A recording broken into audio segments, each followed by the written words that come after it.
हिसार जिले के धीरनवास और साथ लगते 10 गांव के लोगों ने किसान आंदोलन के समर्थन में बीजेपी और जेजेपी नेताओं का गांव में घुसना प्रतिबंधित कर दिया है। बीजेपी और जेजेपी नेताओं का ये बहिष्कार अब और बड़ी संख्या में गांव में करने की तैयारी की जा रही है।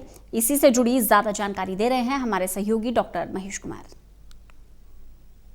सरहदों पर हजारों आंदोलनकारी किसान अपने आंदोलन को आगे बढ़ाने का काम कर रहे हैं, तो हरियाणा के गांव-गांव में भी अब इस आंदोलन की ज्वाला भड़कती नजर आ रही है। आंदोलनकारी किसानों की तरफ से, इसके अलावा गांव-गांव में लोगों की तरफ से अब भारतीय जनता पार्टी के तमाम नेताओं, विधायकों, सांसदों और यहां तक के खुद मुख्यमंत्री को जनता के गुस्से का शिकार होना पड़ रहा है। भारतीय जनता पार्टी और जननायक जनता पार्टी के नेताओं को अब जनता के बहिष्कार का सामना करना पड़ रहा है। हम इस वक्त मौजूद हैं हिसार जिले के धीरनवास गांव में, और हिसार जिले के धीरनवास और आस पड़ोस के 10 गांव ने भारतीय जनता पार्टी और जननायक जनता पार्टी के तमाम नेताओं का यहां बहिष्कार कर दिया है।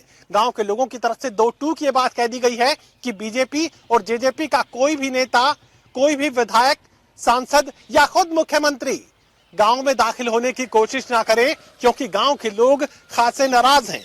धीरनवास गांव के लोग इस वक्त हमारे साथ मौजूद हैं। तमाम उन ग्रामीणों से हम हालात का जो जिक्र है वो आपके सामने रखना चाहते हैं कि किस तरह की तस्वीर इस वक्त हरियाणा के गांव-गांव में बनी हुई है। मुझे ये बताइए कि क्या वजह है कि धीरनवास गांव की तरफ से साफ इनकार कर दिया गया, बीजेपी और जेजेपी का कोई भी नेता गांव में दाखिल ना हो?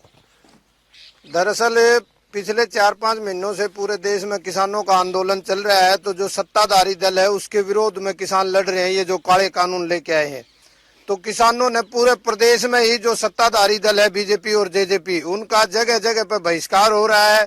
और परसों एक छोटी सी घटना, हमारे नौजवानों ने वहां पर काले झंडे दिखाए थे, सिर्फ विरोध प्रदर्शन प्रजातांत्रिक तरीके से, लेकिन झूठे मुकदमे दर्ज कराने का काम किया इस सरकार ने क्षेत्र के नौजवानों पर। तो कल में क्षेत्र की 10-15 ग्राम पंचायतों ने इकट्ठे होकर के प्रस्ताव पास कर दिया, रणबीर गंगवा का हुक्का पानी बंद कर दिया और उसका बहिष्कार कर दिया कि जब तक वो झूठे मुकदमे वापस नहीं लेगा उसे गांव में नहीं घुसने देंगे। साथ ही ये भी निर्णय, ये तो पहले ही हो चुका था कि जब तक हमारा आंदोलन जारी है और सरकार हमारी मांगों को नहीं मानती है, तब तक हम सत्ताधारी दल के किसी भी नेता को कोई भी सार्वजनिक सामाजिक राजनीतिक कार्यक्रम हम गाँव में नहीं करने देंगे। साथ ही कल जो 10-15 गांव के लोगों ने बहिष्कार किया, आज हमारी बात लगातार जारी है। आज 20 गांव की पंचायत और अपने यहाँ बहिष्कार करेंगे और आने वाले समय में आप देखोगे तो पूरे क्षेत्र में नलवा, जिस हल्के से ये विधायक है आदरणीय रणबीर गंगवा जी, उनका पूरा नलवा हर गांव से उनका विरोध स्पष्ट नजर आएगा झूठे मुकदमे दर्ज कराने पर। किसान की लड़ाई हर व्यक्ति की लड़ाई है, देश की लड़ाई है, देश को बचाने की और प्रजातंत्र को बचाने की लड़ाई है। इस लड़ाई में हर व्यक्ति प्राणपण से सहयोग कर रहा है किसानों का, किसान तो लगे ही हुए हैं। साथ ही आने वाली 26 जनवरी को ऊपर से जो आदेश, जैसे आदेश हमें मिल रहे हैं, उसके लिए पूरा गांव हमारा तैयारी कर रहा है। चलिए मुझे ये बताइए कि किस तरह का ये बहिष्कार है जो ग्रामीणों की तरफ से किया गया है? भाजपा और जजपा, कांग्रेस, जो भी राजनेता, जब तक ये आंदोलन चलेगा हम गांव में नहीं घुसने देंगे। और 26 जनवरी की पूरी तैयारी कर ली गई, और ना इनको कहीं पे जो भी ये डिप्टी स्पीकर हो, चाहे सीएम, जो मंत्री जहाँ डिस्ट्रिक्ट में प्रोग्राम करेंगे दौरा फहराने का, वो भी हम उसका बहिष्कार करेंगे और विरोध करेंगे।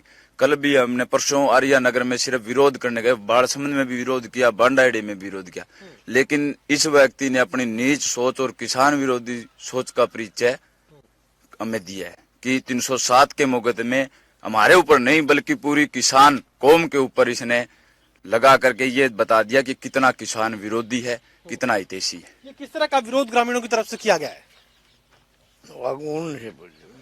ये किसान आंदोलन के कारण ये जो सरकार दबाव डाल रही है हमारे ऊपर, इसके कारण हम इसका विरोध करते हैं। बिल्कुल किसानों के समर्थन में है और किसान को इन बिल्कुल नीचे थैली में लगा दिया है। हाँ। कोई विधायक आएगा, कोई सांसद आएगा, डिप्टी सीएम आएगा तो क्या करेंगे? उसका विरोध करांगे, खुल के विरोध करांगे किसान समर्थन में। ये हरियाणा के मुख्यमंत्री तो कहते हैं कि हरियाणा के किसान इस आंदोलन में नहीं है। हरियाणा के और ये कड़क है जी, हरियाणा के नहीं तो कड़क है, पाकिस्तान के है, कहे चीन के है, पाकिस्तान के, चीन के तो नहीं है, तो हरियाणा के है। हरियाणा में तो हरियाणा के है जी। ये तो आप भी देखो, अगर कार इसको मीटिंग करनी थी तो वहाँ के केमला गांव था उसमें करनी थी मुख्यमंत्री, तो इससे वहाँ दिल्ली बैठे किसान, बहुत किसान, सारे नेता बैठे थे यूनियन के, उनके साथ बात करनी थी इसको, वहाँ जाके करना था इसने जी। अब क्या करोगे? अब वही करेंगे जो आदेश होगा ऊपर से आदेश करेंगे वही करेंगे। चलिए, दो टूक आंदोलनकारी किसान साफ ये बात कर रहे हैं कि वो इस आंदोलन का हिस्सा हैं, भले ही वो राजधानी दिल्ली की सरहदों तक अभी नहीं पहुंचे, लेकिन कोई भी भारतीय जनता पार्टी या जननायक जनता पार्टी का नेता, कार्यकर्ता या फिर विधायक पार्टी लाइन के साथ कुछ भी कहने की यहाँ पर कोशिश करेगा तो गांव में दाखिल होने की इजाजत नहीं है। कुछ और लोग इस वक्त हमारे साथ मौजूद हैं। मुझे ये बताइए कि ये बात कैसे बनेगी? बहिष्कार तो लगातार बढ़ता ही जा रहा है। जब तक किसानों की बात को सुनने का सरकार प्रयास नहीं करेगी। हालात तो ये हैं कि हर गांव में हर एक प्रत्येक व्यक्ति की सोच बन चुकी है, और सोच नहीं, हकीकत है ये कि किसान को सुना नहीं जा रहा। अरे मीटिंगें की जा रही हैं और किसान की बात को, अपनी बात को ये दिखाने के लिए कि ये तो किसान जबरदस्ती यहाँ बैठे हैं, जबकि गांव-गांव का प्रत्येक व्यक्ति, छोटे छोटे बच्चे भी आज इस आंदोलन के साथ जुड़ चुके हैं। चलिए, साफ तौर से बात कही जा सकती है कि आंदोलन को अब रफ्तार देने की तैयारी गांव-गांव की तरफ से कर ली गई है। हरियाणा का एक एक गांव अभी आंदोलन में शामिल हो चुका है और हिसार जिले के धीरनवास और साथ लगते 10 गांव के लोगों ने साफ ही कह दिया, बीजेपी और जेजेपी का कोई भी नेता, कार्यकर्ता, मंत्री, विधायक या फिर सांसद गाँव में दाखिल होने की कोशिश ना करे और ये विरोध तमाम दूसरे गाँव में भी अब फैलता जाएगा। पंचायतें लगातार हो रही है और बहिष्कार के इन गांवों की ये संख्या लगातार और ज्यादा बढ़ती चली जाएगी। सहयोगी कमल के साथ doctor Mani Kumar, total news, Hisar.